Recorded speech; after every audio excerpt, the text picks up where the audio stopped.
For today's video, at dahil nga kakatapos-tapos lang ng aming recognition day noong nakaraang linggo, at ito nga pala yung mga nangyari noong recognition day namin. Maaga nga pala ako nagising dito, at napakaaga nga pala ng recognition day namin para kami mga estudyante ay hindi kami masyadong mainitan. Medyo sira nga pala yung aming covered court ngayon, kaya ginawang maaga yung aming recognition kasi hindi pa talaga siya totally nagagawa. Nung pagdating ko nga pala sa aming school, kami nga pala yung nagpunta sa aming pila at magsisimula na nga pala ang aming recognition day.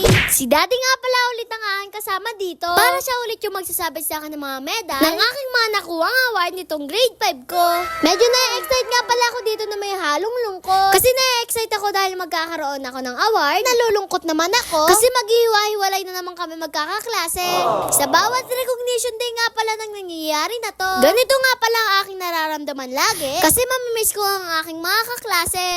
Ako nga pala ay natutuwa din dahil bakasyon na namin ngayon. Pero dahil maghihiwa-hiwalay na naman kami mga kaklase ko, medyo nakakalungkot talaga ito sa akin. Lumakad na nga pala kami dito. At talaga excited na nga pala ako sa aking mga makukuhang award. Ako nga pala ay grade 6 na rin ngayon. Kaya huling taon ko na din to sa aking elementary days. At susulit-sulitin ko na din itong aking grade 6 na ito. Mas marami pa nga akong memories na gagawin dito. Dahil nga hindi ko na mababalik tong elementary days ko, kaya susulit-sulitin ko na itong pagkabata ko. Sa ilang taon ko na nga rin palang pagbablog. Marami na rin nga pala ako na-vlog dito sa aming school. Kaya ang gagawin ko ngayon ay idodoblein ko siya. Kahit hindi nga pala kami masyado nakakapag-vlog ngayon na ganito, ay pinipilit namin makagawa ng mga ganitong vlog. Kasi talagang dito kami mas nakilala. Sa sobrang dami na nga rin pala na nakakilala sa akin. At ganitong vlog nga pala yung naging susi namin para mas makilala ako sa iba't ibang lugar. Kaya yung mga ganitong vlog namin, ito yung mas madalas na i-comment sa amin na gawin namin. Kaya naman talaga ipinipilit namin makagawa ng ganitong vlog. Sa mga naghihintay nga pala ng mga vlog namin, pasensya na nga pala kayo dahil hindi kami madalas nakakapagawa ng mga vlog. Kaya nag-upload na lang kami ng mga short video para naman may mapanood kayo sa amin.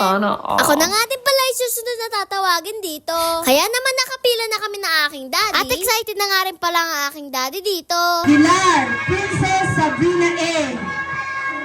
First Place Festival of Talent 2026, Katutubong Sayaw, District Level.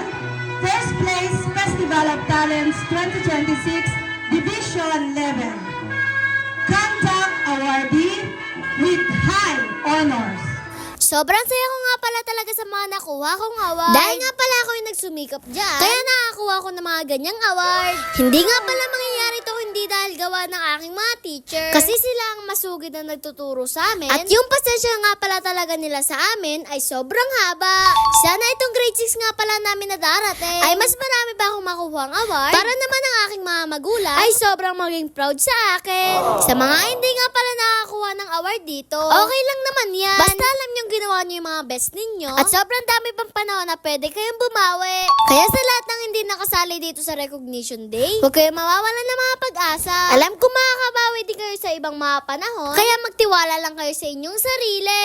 Pagkatapos nga pala kami tawagin dito lahat, kami nga pala ay pumunta sa harapan dito dahil kami yung maglilid ng recognition song namin. At ito nga pala yung araw na magkakahiwa-hiwalay kami dito.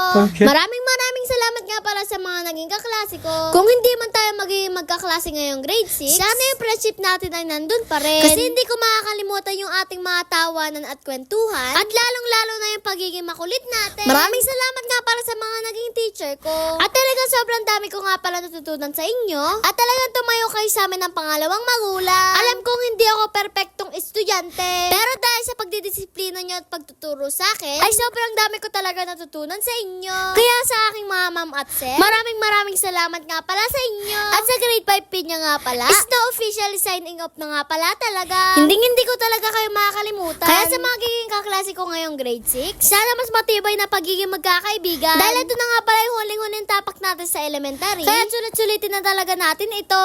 Kaya subaybayin nyo nga pala yung journey ng grade 6 ko ngayon. At dadoblehin ko nga pala yung sipag na ginawa ko nung grade 5 para naman itong grade 6 ko ngayon ay maging memorable talaga sa akin. Pagkatapos nga pala ng recognition day namin dyan, kami nga pala ay pumunta muna ng SM dito at kami nga lang pala ay naggala-gala at naglaro na rin ako sa aking paboritong Tom's World. Yun lang, paalam. Please like, follow, and share. Thank you!